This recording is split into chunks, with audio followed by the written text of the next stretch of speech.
before you start, also. Hello, everyone. Good morning and welcome to another wonderful day over here at the SBDC. My name is Sadie Uribe, and I am the Community Engagement Specialist for the Los Angeles Regional SBDC. Just to give you a little background over here, the SBDC is a national program with over 1,000 locations across the country, helping to stimulate economic growth through business advising and development.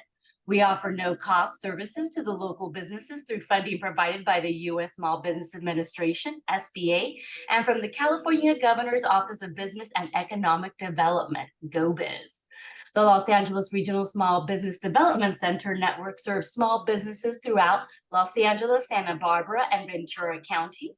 We offer no-cost business advising, meaning you can meet one-on-one via phone or Zoom to address your specific needs and challenges.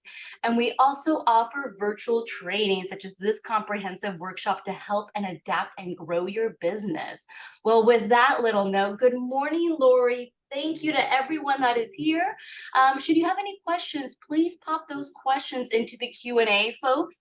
The chat, we like to keep it active for hellos and how are you, but questions, let us put them in the Q&A and check the chat for links and where everyone can talk about the topic at hand. And I'm going to put some wonderful links in there as this progresses, but let us talk to Lori. Lori, what is going on? Hello, how are you?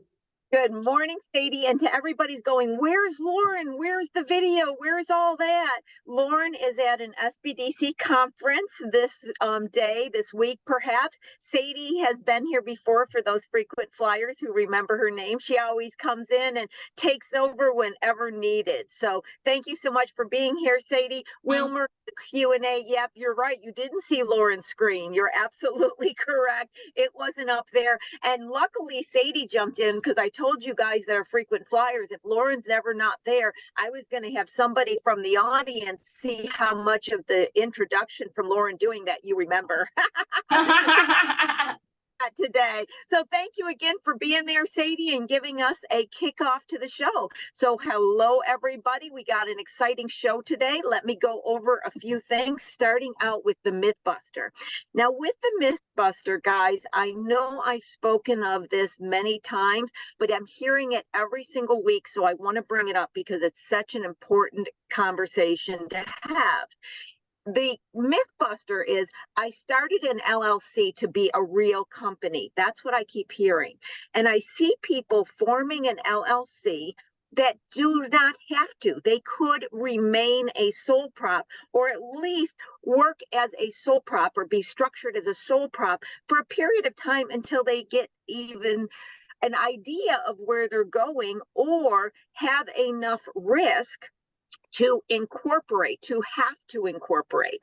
A sole prop and an LLC are taxed the exact same way. The other thing I hear people say is I formed an LLC to have those expense deductions that I couldn't have as a sole prop. I'm like, they use the exact same tax form, guys. There is no difference. But this concept of being a real company, I think this is an LA Gucci bag thing. I got my little Gucci bag LLC.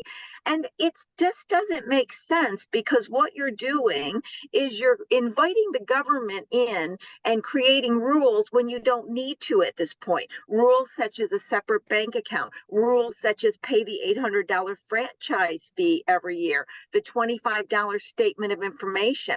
If you don't keep up with these documents and pay them on time, your entity gets suspended.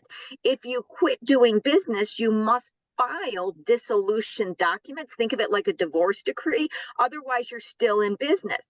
If you get behind on your fees, you cannot close the company until you pay the fees. So I see people that didn't realize they have to dissolve it. They thought they just let it go, but there's no such thing as just letting it go. So then they did not pay the fees. They cannot close it until they pay the fees, which are now penalties, and therefore they're incurring additional fees. So I want to make mention, and this percentage is not correct, it's just an about, because this is some years ago, but about 82% of the United States companies function as a sole prop. For some reason, we've got it in our head that everybody has to be an LLC. So I want you guys to take a back seat and think it through and think risk and actual risk. Is it really a potential of someone suing you? For example, I hear people say, I opened up a marketing company and I formed an LLC so I don't get sued. Okay, I've heard of people complain the marketing company didn't increase sales, but I can't say in my, decades of experience, I saw anybody taken to court, sued, and their house taken away because their marketing plan didn't work. So think through these things before you jump into them. It's just like you don't want to go out, have a few drinks, go over to Nevada, drive through, and get married. I know some people do it, and I'm sure there's some loving relationships still in existence, but generally speaking, we don't do that, okay? Forming an LLC at the onset is like going on online dating. Hello, let's get married, we're in. That's what you're doing here. Now, sometimes there is legitimate risk right from the get-go. Then it makes sense, but at least have the correct knowledge. And sometimes there is a tax reason, but that would be to form an S Corp or taxed as an S Corp. And the good thing is, if you have questions on what I just said, I have a webinar coming up through the SBDC. I do it every couple months or so that you can watch to learn more about this. The other myth I want to get rid of is sole props must have a DBA. A doing business as is simply the ability to market and do financial transactions in a name other than, if I'm a sole prop, my surname, Lori Williams, or if I'm a company, Business Simply Put, my company, operating in another name other than Business Simply Put. Why do I want to do it? Well, as a sole prop, I want to have maybe a marketing name for my company. Then I want to take checks or credit cards and I want to deposit in my bank account. If that marketing name is not on the bank account, I can't deposit the money into that bank account. So that's why I need to get a DBA allowing me to function as a name other than my surname, or if it's incorporated my company name, allowing me to do financial transactions. I get a lot of people confused thinking a DBA is automatically needed. A lot of people are consultants and they consult under their name. Like I could consult under Lori Williams. I would have a bank account, Lori Williams. I wouldn't need a DBA. Okay, if you have any additional questions on that, reach out to me, watch one of my webinars. Just hold back making a decision until you have all the facts. That's really what I want to say. Make sure you got all the facts. And I know that Sadie, just thank you so much, put these links into the chat. So these are my upcoming webinars. My session 2 and session 3 is all about managerial accounting and learning what numbers you need to know within your company to make sure you're profitable. And on the last note, here's the upcoming shows. We got Jennifer Cox coming up, Mama Oso, Memories and Tie-Dye Kits. These are really cool. I've not met Jennifer yet, so I'll be learning along with you. But she has these kits that you can make tie-dye into anything. And it's kind of like the ceramic painting that you can do as a group. They're really pretty cool. And then on September 20th, Pajan Nori, and I know I probably messed up his name, he's the founder and CEO of Proper's Pickle and Anu and Trada Apparel. So he's kind of, I'm going to call him a serial entrepreneur. Awesome person. I have worked with him before. And then on September 27th, Eric E.T. Tikoski has Dirty Sue, and it's a premium olive juice brand that's used for making martinis. And he tells about the story, how he went from bartender to creating this company and having, his warehouse in his apartment and, all those crazy things that entrepreneurs do at the beginning. So we got 3 weeks of really, really interesting guests, as well as today. And so I get to welcome back to the show, I'm going to call it my champion coming back. And we know Emma Green as a champion on the show many times, and many of you know her very well from the chat, a frequent flyer that is always contributing to the show. Emma has extensive experience in starting, growing, and running businesses, more than one. She started Quads Physical Therapy in 2008 while still working at a job in a hospital. In October of 2019, Emma made the leap to be 100% in her own business. And then in January 2022, in response to COVID restrictions, she created Emma Green Programs, LLC, and it offers online courses, programs, and memberships. Emma now also coaches other physical therapists looking to create their own online business streams. She also has launched 2 books. Quite remarkable. Emma, welcome to the show. Thank you so much for coming back on the show again. Thanks so much, Laurie. It's so wonderful to be here. If I wasn't talking to you, I'd be sitting in the chat right now. So I'd be here anyway. You would be here anyway, absolutely. And the longer time goes on, the more it's going to take for me to read your bio, because everything you're doing is incredible and you've done it most recently. And so one of the focus that we talked about that I wanted Emma to come on is we're going to delve deep into the details of some of the things she's doing that I feel like many in the audience can benefit from, right? But before we do, there's some that don't know your history, Emma, and it's fascinating, and it's going to give us the foundation of why I'm saying that Emma is an expert on organic growth for marketing your company, creating products, selling them that actually work. So there's the preview. Emma, walk us back and give some people that don't know your story.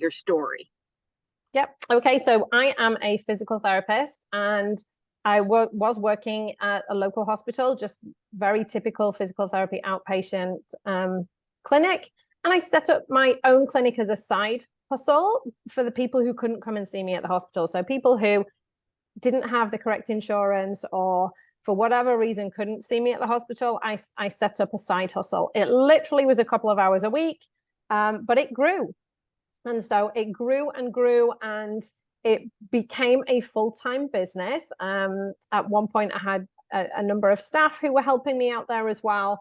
And I knew that I had to make this decision because I was really splitting my time, spreading myself very thinly in the job and also in my business. So I made that leap at the end of October 2019. We all know what happened in March of 2020. And as a physical therapy clinic, our physical doors closed.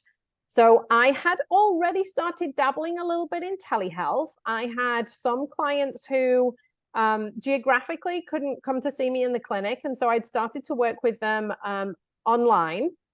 And one of my best friends in the UK happened to get tennis elbow. I'm the tennis elbow queen. That's basically 80% of my caseload is elbows. I see a lot of elbows.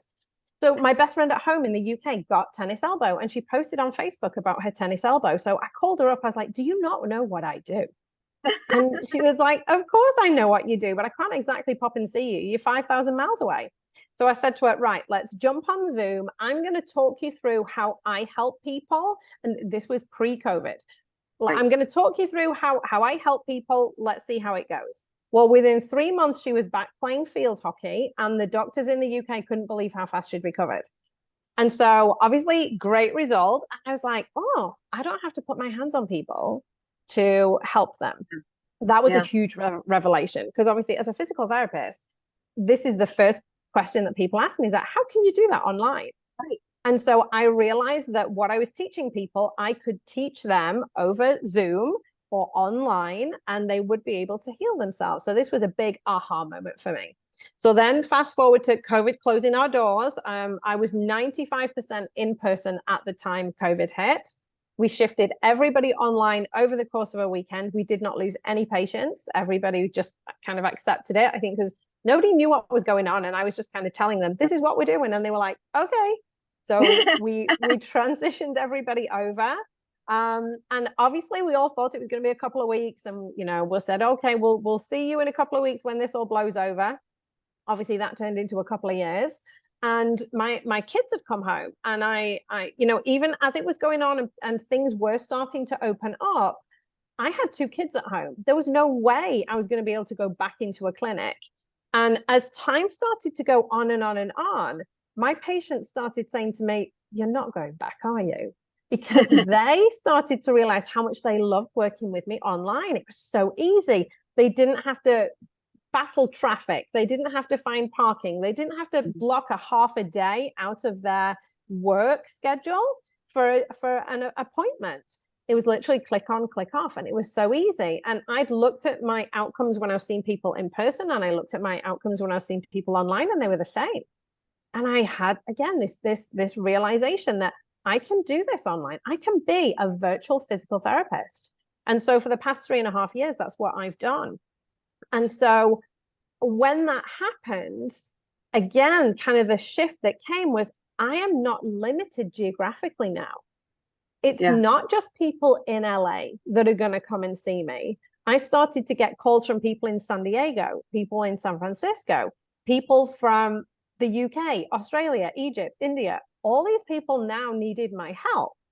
And I kind of went, this has just like opened up the entire world to me. Now, I am limited by my license. So I'm a licensed physical therapist in California, which means I can deliver physical therapy services to people in California. So when somebody in Nevada calls me up, I am not officially allowed to work with them as a physical therapist. So I started looking at this problem and I thought, how can I solve this? And after doing what I do, working with tennis elbows for the last pretty much 15 years, I kind of have a script that I go through and I talk people through how to heal their elbow. So I thought, what if instead of talking to a patient, I'm going to talk to a camera. And so I set my camera up and I said all the words that I would say to any patient to help them heal their elbow into a camera instead of to one person. And I now had the first phase, it's a four phase program. I had the first phase all recorded, and then I had the second phase all recorded. And I was like, okay, people can now access this. And that's kind of how it progressed. I don't know where you want me to go from here, Laurie. I know you have questions. No, that was beautiful. And I think there's a couple takeaways from this, Emma. And, like you said, this realization, this opening up, this understanding. And so what I love about your story, and one of the reasons that I wanted you on, is that, it's one thing to be very young and have no, can I call it conditioning or programming? I'm a physical therapist. I see people like this.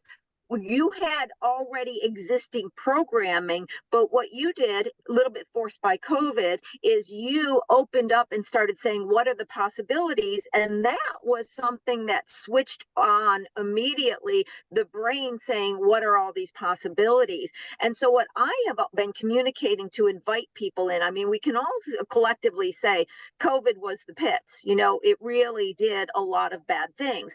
But I am also a believer in everything has a positive to it. And so to me, it's a pattern interrupt, allowing you to rethink the norms, because not only was it something that happened to me and you, it happened to everybody. So all norms can be easily shifted collectively, if I can talk about the collective consciousness, right? So you were able to, like you said, I'm doing this, and they were like, okay, we're doing this now. I think this is an opportune moment in reconditioning our thoughts, that if we don't ourselves in our companies kind of throw it out and go, what are the possibilities? Can a physical therapist sell online? Well, no, if a license is, but I can speak to a camera, So I think that is the takeaway that I wanted to make sure that our audience was really picking up in your story, is this offering of rethinking everything you're doing. So Emma, here's where I'm going to go from this. So I might successfully rethink. So then I'm going to go, okay, I'm going to rethink. I need videos. So let's see, what do I need? Okay, I need to hire a company to do the video. I need to do this. I don't have any money. How much should I invest? That's the next step that your mind goes to, because you're not a photographer. You're not an online salesperson, if you will, selling online.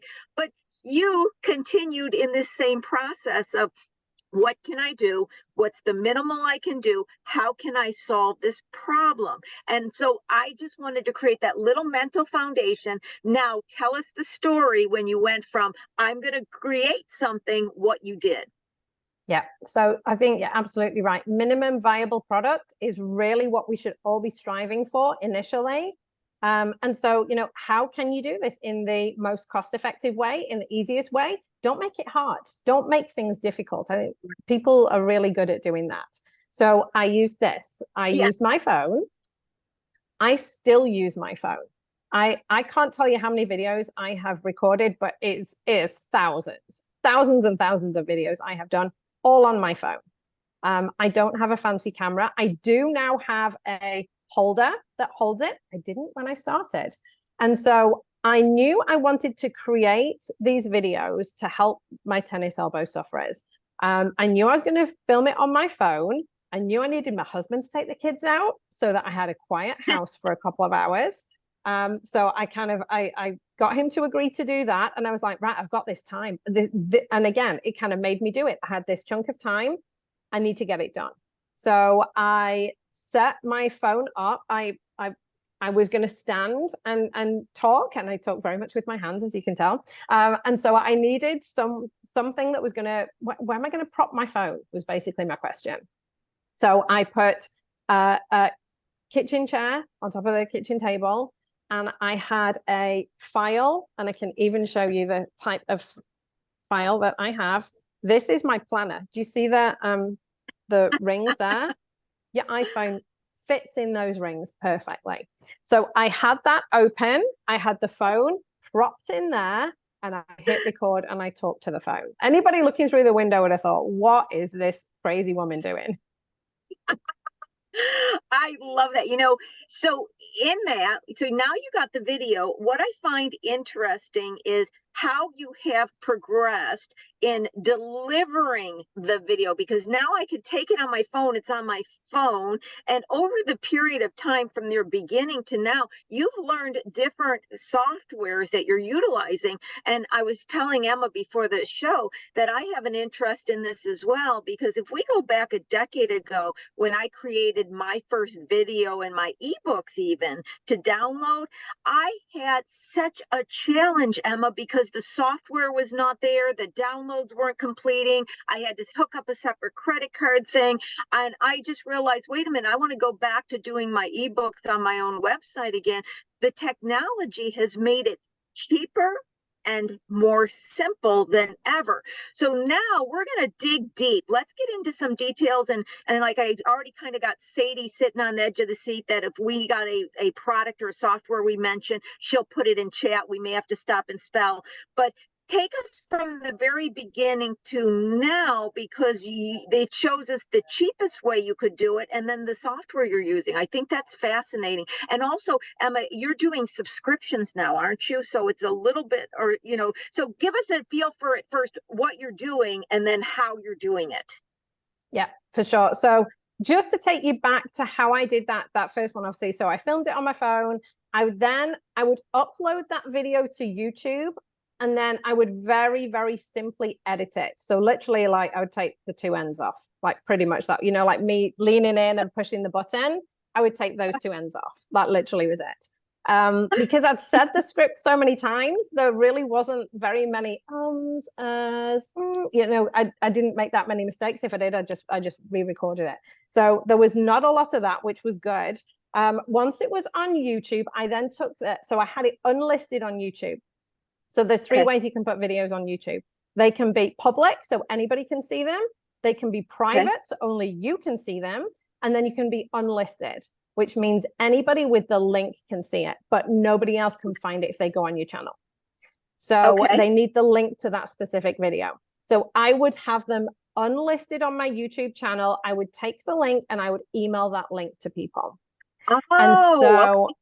Yeah. And so that's how I did it initially. So I had an email provider, and I was able to set up an email sequence so that once they had clicked on video 1, email 2 was then sent to them. Once they clicked on video 2 in the second email, email 3 was sent to them. So it was self-paced for them, but if they wanted to binge watch, boom, boom, boom, boom, boom, they kind of could. So and that's inexpensive. You just created the YouTube channel. It's a very simple thing to do. And then your email provider was the one that was creating these follow-up activities, correct? Correct. Okay. Yeah. That's amazing, because I can remember 10 years ago, I could not get that sequencing to occur without hiring a company or somebody to physically do it. Great. Okay. Keep us going. This is fascinating. And so payment at that time as well was through PayPal. That was as simple as I could do it. I would send somebody a request through PayPal. They wanted the information. there's a request through PayPal, they would pay, and then that I would then trigger that email sequence. The information was there, people were getting good results, but what they were struggling with was if somebody then had to go back, I need to watch that video again, they'd have to scroll through all of their emails to find that particular video. Gotcha. And it made it quite cumbersome. Gotcha. Now, before we go into where you are from a technology, I want to take a little slice right now, and I want to mention and have you comment on the reason I'm bringing all of this up is that I don't believe only, I'm saying this in a weird way, I don't believe only those who want to sell online courses can benefit from what you're saying. I think that even a company that's selling a product can do informational videos to talk about their product, or a video after they get the product. I mean, I just believe, Emma, the amount of usage for this from everybody from a service business to a product-based business to do their own marketing in this personal way is bigger than my mind can imagine. That's why I wanted to start out with the imagination.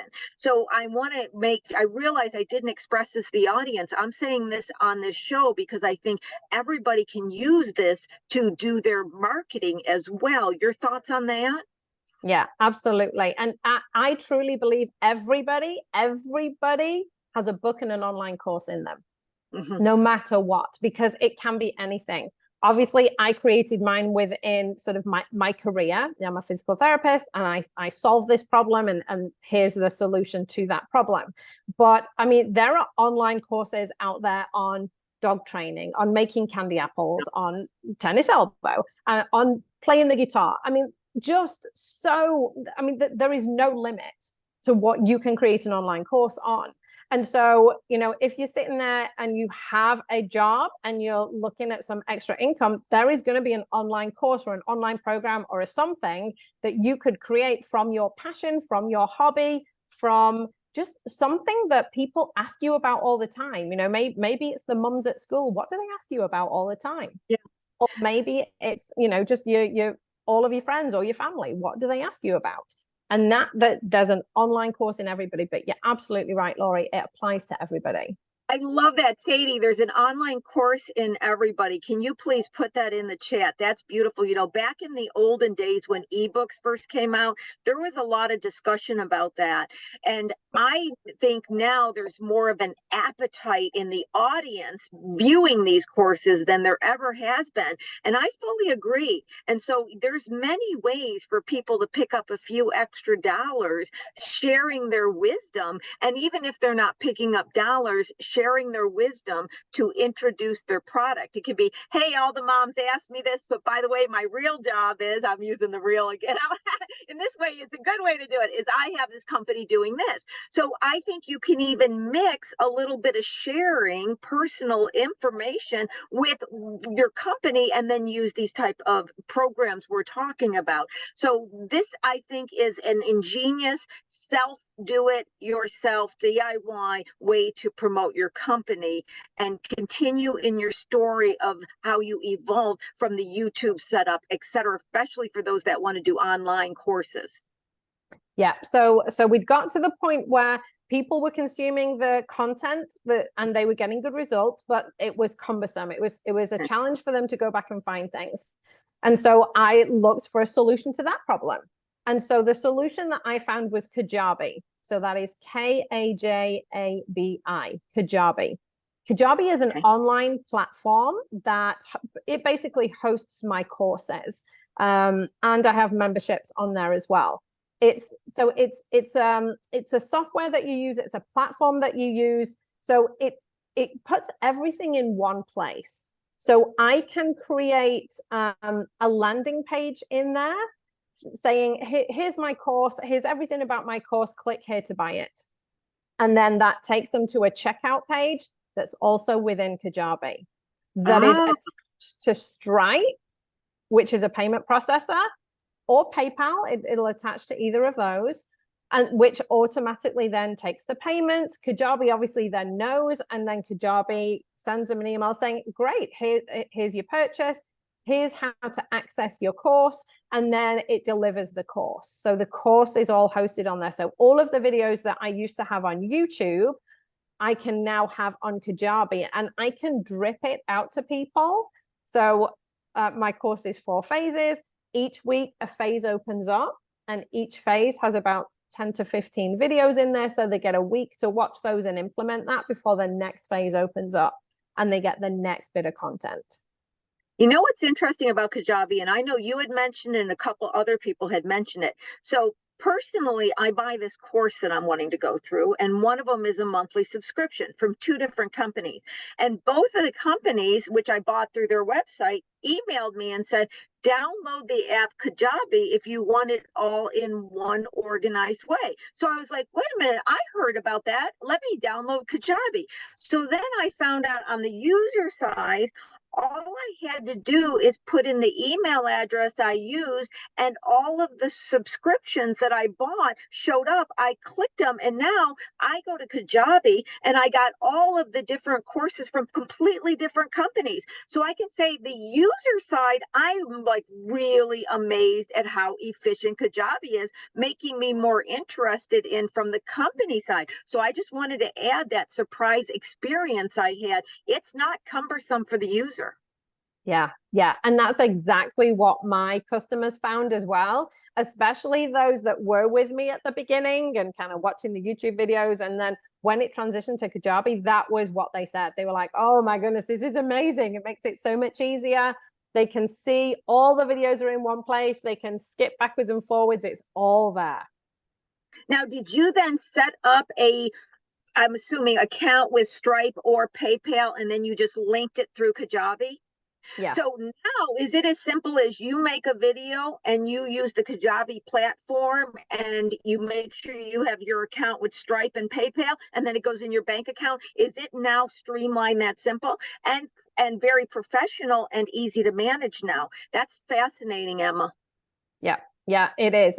It's so great. And the beauty of it is you can have different products. So I have my comprehensive elbow pain relief program. That's my signature program. That's my big program that's hosted on there. I also do I do a weekly group coaching call for people who are in the program. They get 12 weeks, which is included in the price of the program. But if they want to stay on afterwards, they can. And they pay a weekly fee. So every week they sign up for that, and it just automatically goes through Kajabi and automatically ends up in my bank account. I have to like email you a customer service. Does it go to Kajabi? Does it go to your email? How does communication back to from your customers get handled?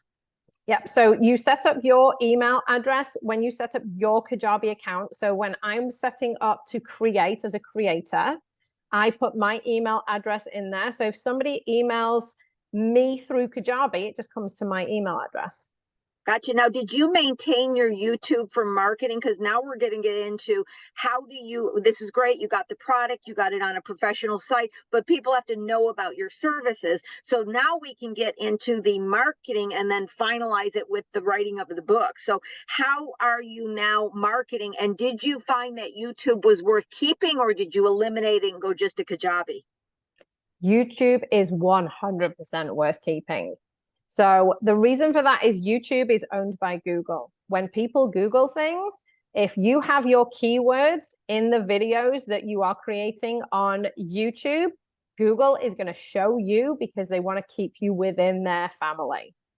So YouTube is incredibly useful and has great longevity compared to some of the other social media platforms. Okay, now you're doing your own SEO, right? I don't recall you hiring anybody to do the SEO. And you're international at this point, and you were not, I want to make the statement, guys, Emma was not a tech person to this degree. You don't have a background in SEO and web design or any of this. Physical therapist working in a hospital, guys. So, Yeah. and I was telling them at the beginning, my heart goes out to these people who are spending all this money on social media and not getting any returns. And that's another reason I wanted to discuss this. Okay, so you just said something fascinating, Emma. YouTube is giving you a much better return than all the other social media. So that would mean having Instagram or having TikTok. And, I know you have a Facebook group, so we'll talk about that. But YouTube's really the lead finder for you. And what are the people doing when they go to YouTube? Are they seeing a video too, or what are they experiencing on YouTube compared to what you're selling on Kajabi? Yeah, so I have a lot of informational videos on my YouTube channel. Again, it's Tennis Elbow Queen. So, feel free to search me up. You can see what I've got on there. And so I have a lot of informational videos. So I will talk to people about using heat or ice, the difference between those, what's the best brace for tennis elbow, how they can get a quick win. And this is what I would really use as sort of, if you want the technical term, like a lead magnet. Okay. How am I collecting those leads? How are people finding me? And once they find me, what are they doing? Once a tennis elbow sufferer finds my YouTube channel, they kind of watch everything. And in the descriptions on my videos, I point them to my Facebook group. Yes, if you want to learn more from me, you can come and join my Facebook group. That's really where I want them to be. I don't tend to send them to my website. Sometimes I do. But generally at that point, they're not ready to buy yet. They don't know me well enough. They haven't heard enough from me. They need to be in my world a little bit longer. So I send them to my free Facebook group. And once they're in my free Facebook group, they start to get more information from me. So it used to be so back in the olden days, there needed to be 7 touch points before somebody would buy from you. So they needed to have seen you, heard from you, seen your product, whatever it was. Well, it's like 97 now in the world of social media. And so somebody watching a couple of videos generally are not ready to buy yet. They need more. They need more social proof. And that's what I do in my Facebook group. What's interesting to me too is you are creating this online presence. So that means you can't have a one-on-one relationship with everybody, but yet you're remaining a personal relationship with the people getting to know you and buying from you personally. If that makes sense, Emma, can you walk us through that? Because I think you're balancing both quite beautifully. Yeah, I think it's incredibly important, especially with what I do, that people hear my voice, they see my face. And initially, I was not happy about that at all. I did not want to be on camera. I did not want to do videos. And it's like, well, if you're going to do this online thing, you kind of got to. Yeah. I mean, there are ways of doing online courses where you can just film your slides or film your screen and just have your voice in the background. But people need that connection. You need to look in their eyes. They need to be able to trust you. And especially in healthcare with what I do, and that is so crucial. So I knew I needed to do that. And so going back, I knew I needed to do something for myself to get myself comfortable in front of camera. So I actually set up a challenge in my Facebook group that was completely nothing to do with video. But it was a cardio challenge. And I tend to do this every February for Heart Health Month. It's like, let's all do cardio for our, heart health. But I set it up. This would have been 2020, must have been. And so I was starting to get into being online. And so I set up the cardio challenge. And the way the cardio challenge was structured was day 1, February 1st, we do 1 minute of cardio. Day 2, February 2nd, we do 2 minutes of cardio. Day 3, blah, blah, blah, blah, blah, until we're doing half an hour at the end of the month. And I was going to go live for each one. So I knew on day 1, I only had to be live in front of that camera for 1 minute. I could do that. Boom, got it done. It was over so fast. Day 2, I can do 2 minutes. That's all I'm going to do. And that's what I did. And it was, obviously it was to sort of build awareness in my group, get people healthy. And it was such a great challenge. We had people in Australia and the UK and all around the States who were joining in with the challenge.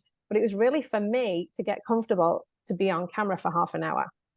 That's fascinating. I love that, how it helped you. And, going back on something you were saying about building trust, they got to see your eyes and look at yourself in the eye and stuff. I fully agree. And what I find fascinating, and different people have different beliefs in this, there's different camps, if I can say it. Some people think that you cannot build a relationship online like you can in person. Some people think that you can only build a relationship online with a younger group that's more accustomed to that.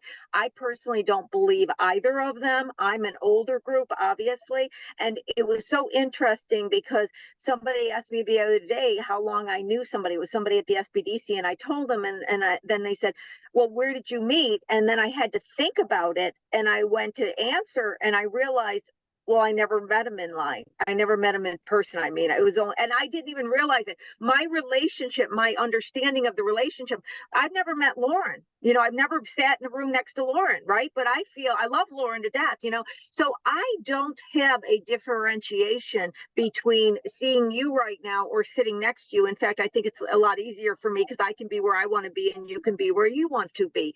So I don't think having things engaged in through Zoom or online or videos is limiting on building the trust when we have a product such as yourself, the service of the elbow, where trust is a crucial part of purchasing it. Yeah, I totally agree, 100%. I mean, you and I have never met Laurie, and Nope. we obviously have a great relationship. I am in an accountability pod. There's a group of 5 women, and we meet every week online because we're all over the US. And I've met 2 of them in person because they came to LA on different occasions, but a couple of them I've never met in person. And yet we have a great relationship. We've done that for probably a couple of years now, maybe 2.5 years. Every week we meet online. And you definitely can build these relationships. Now, there's nothing to stop you then taking it to the next level and putting on an in-person event. And that's on my radar. I'm definitely thinking about those types of things. But you 100% can build that trust, build that relationship. You definitely need the social proof as well. I post testimonials from previous patients, previous clients, 2 to 3 times a week in my Facebook group, just to get that social proof out there that, yes, people are. Social proof. By the way, capture that social proof. I love that, social proof. I never heard that said.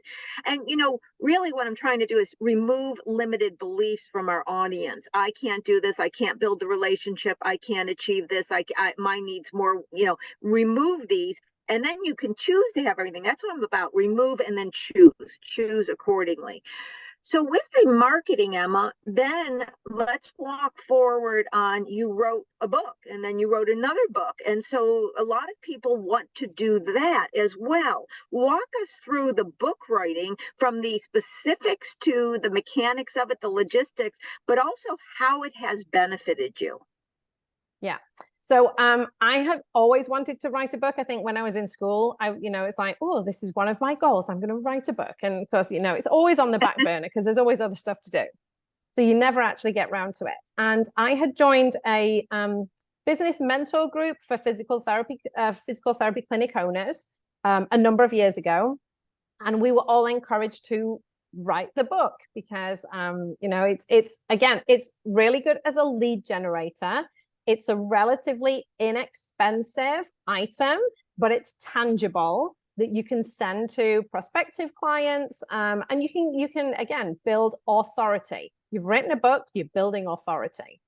And so at that time was like, okay, I need to start writing the book. So I started writing the book, and I took a flight home to the UK, and I spent the entire time writing, and I was on the laptop the whole time writing the book, and it sat there probably for about 12 months. I'd got 3 chapters done, and then that was kind of where I was up to. So when COVID hit, I wasn't having to take my kids to and from school like I normally was. I got 10 hours of my week back because I wasn't doing the school run. And I thought, what am I going to do with that 10 hours? I'm going to write the book. And so that's what I did.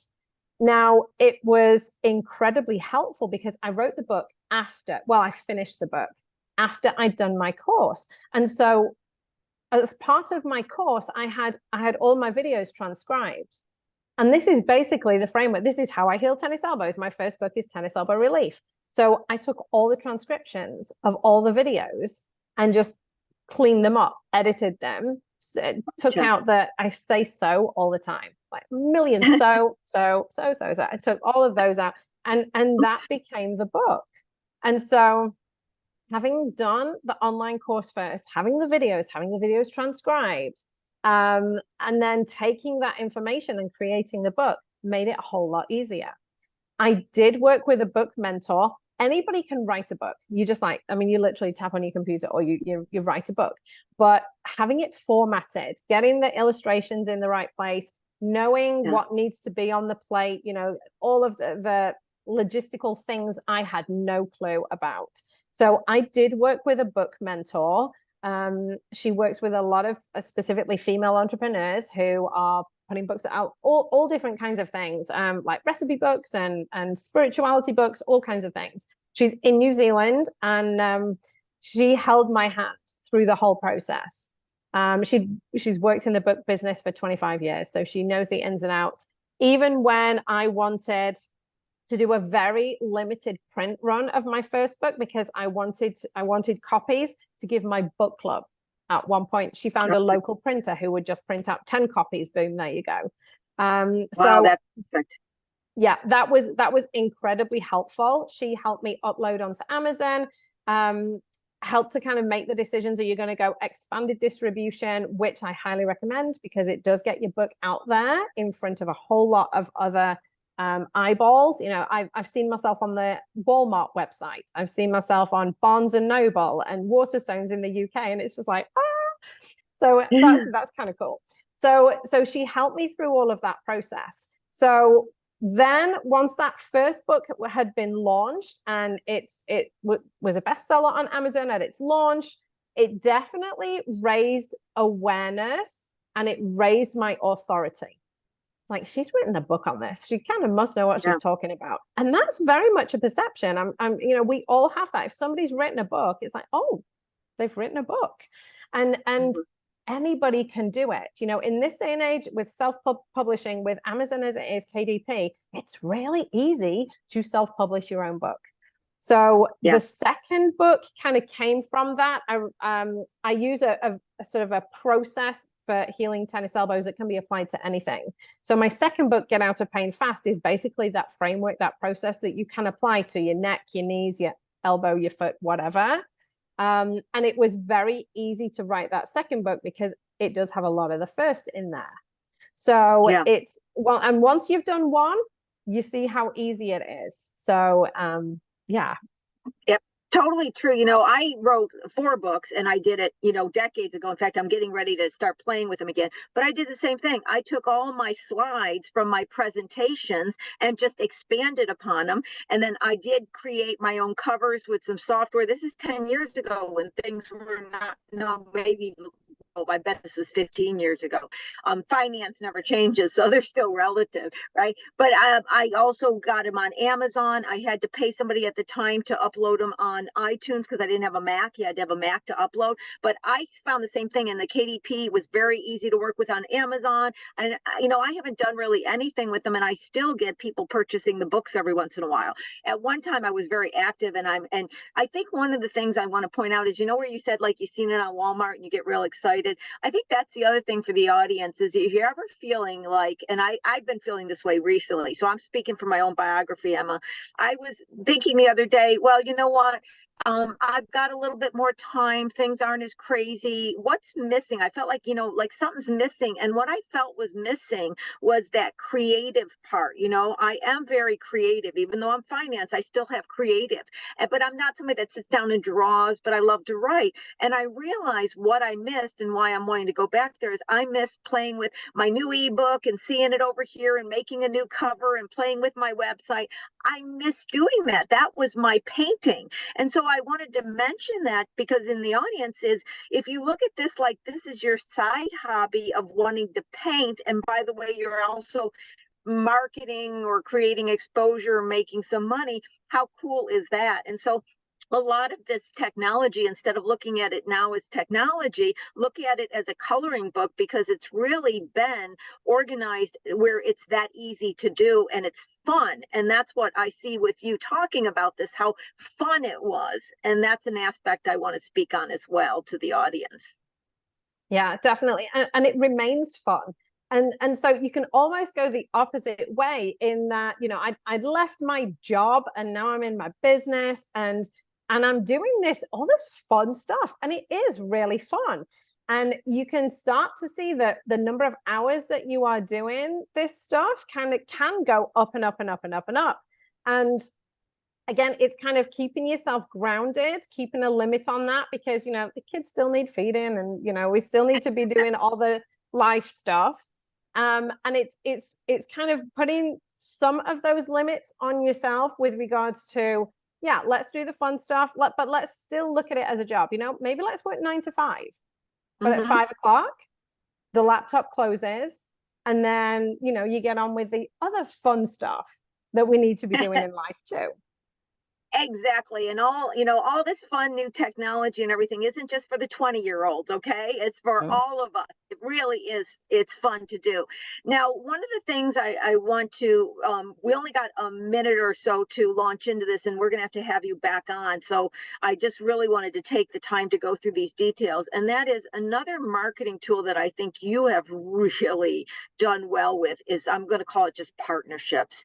And I know we don't have time to go through all of them, but can you comment on how much forming these partnerships, online partnerships, have really benefited you, and how, you know, just give us an example of one perhaps. Yeah, it's huge. And it's, again, it's really been quite a shift for me. I'm actually quite an introvert. I know you probably don't believe that, like watching me right now, but I am, and I would be quite uncomfortable in person events, like walking into a room where I don't know anybody. That's like quite a big deal for me. So I think in some ways bringing it online actually made that easier. And so I'll give you 2 examples from this year. So in April, I spoke at the Tennis Summit, which is a virtual summit for tennis players all around the world. 10,000 tennis players attend the Tennis Summit. And you know, I would never have spoken at an in-person tennis summit. Number one, I wouldn't be able to get the time away from the family. I wouldn't be able to travel and take that time.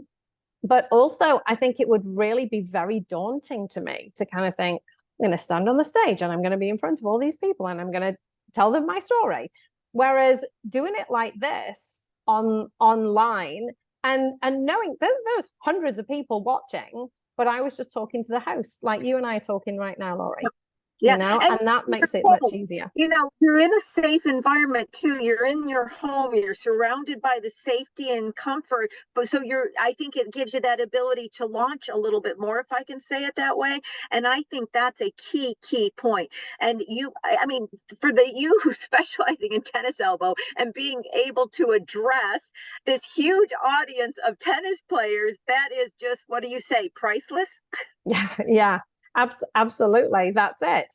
And so to be able to get in front of an audience like that, so and how I was able to get there, I had been approached by in fact a patient of mine works in the golf industry, and he has a friend who had a golf podcast, and so my patient had said to him, you need to talk to Tony, you need to get on this golf podcast and have a chat.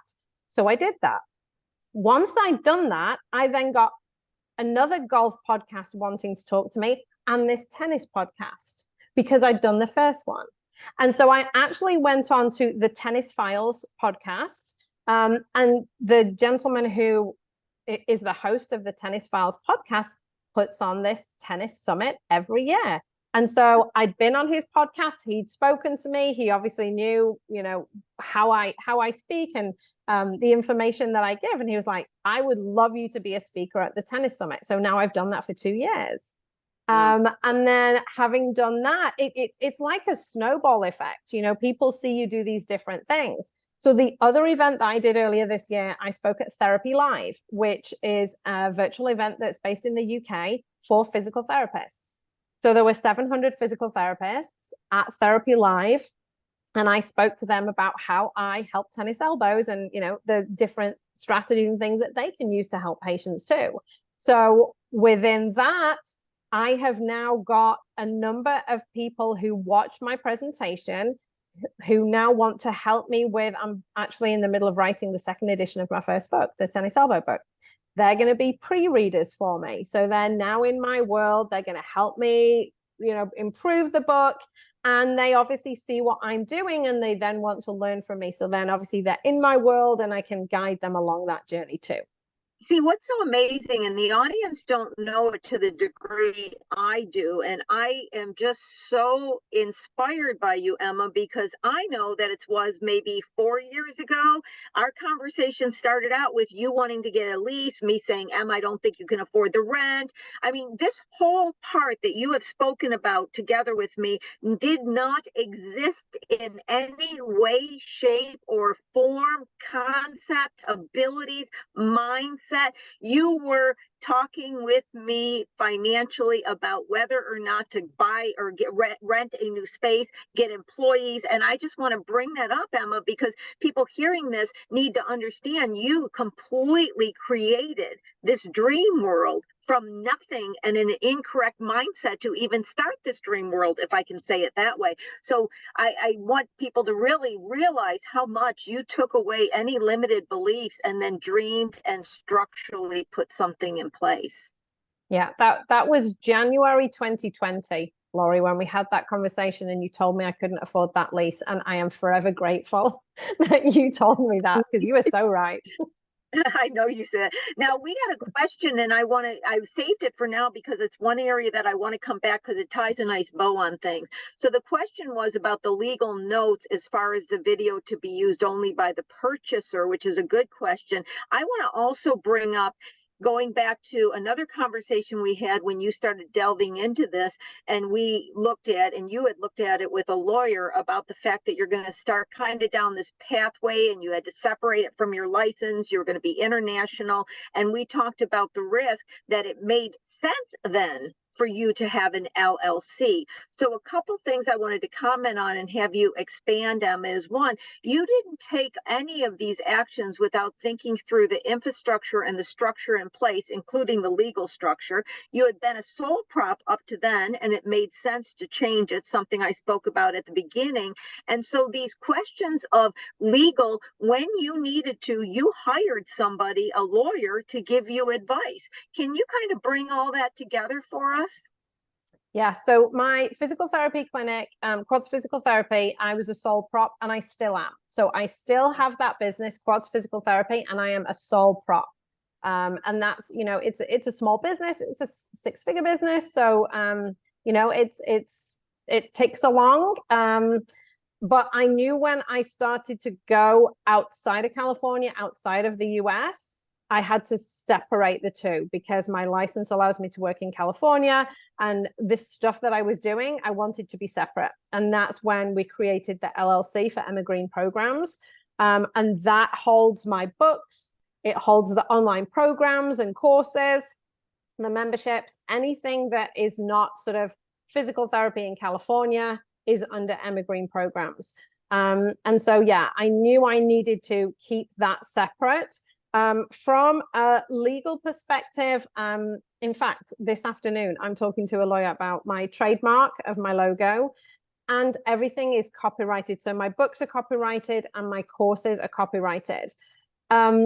You cannot get away from somebody sharing their login details. It's going to happen. That's what I came up with. Yeah, I did. I looked at all the things for an ebook at the time, and it could end up having somebody who paid for it not be able to access because of the technology. And I said, well, I guess anybody who shares, it's marketing for me. And that's exactly it.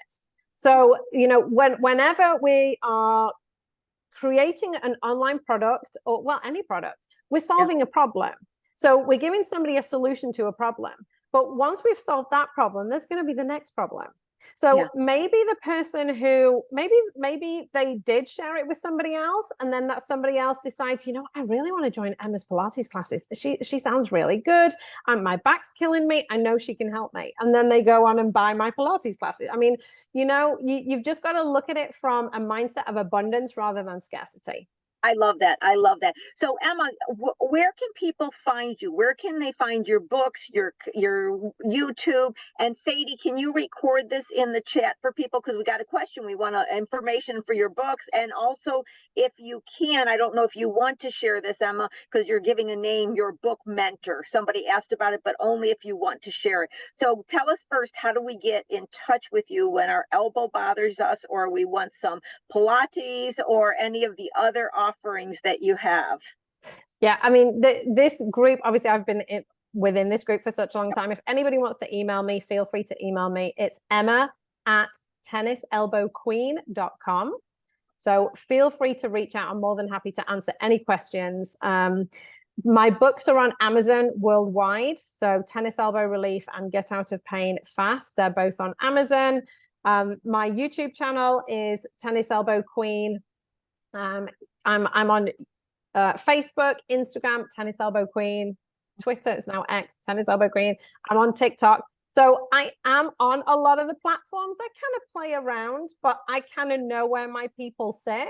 Yeah. And that's what I focus on. But if I've created a YouTube short, I will put it as a reel on Instagram. I will put it as a reel on Facebook, and I will put it onto TikTok because it's the same piece of content. I'm just repurposing that content. So don't make it harder than it is, but you can kind of just put it all out there.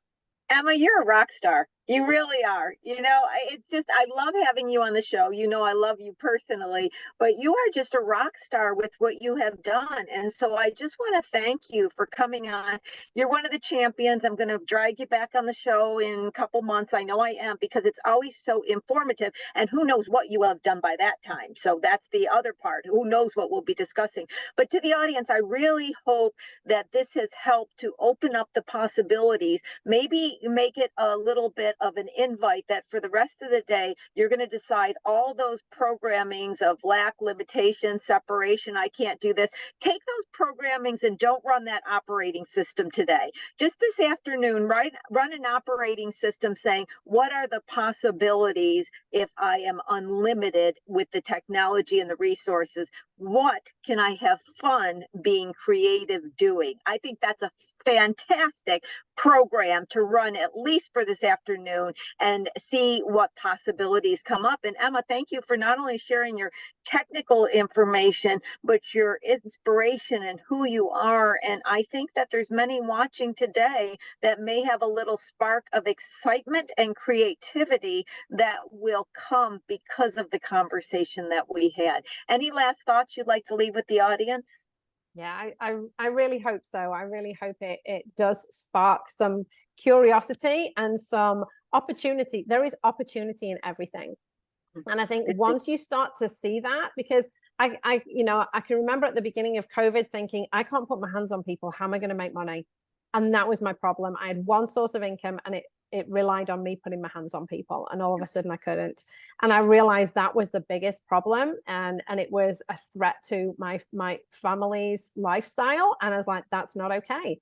And so I started to look at how many different streams of income can I create.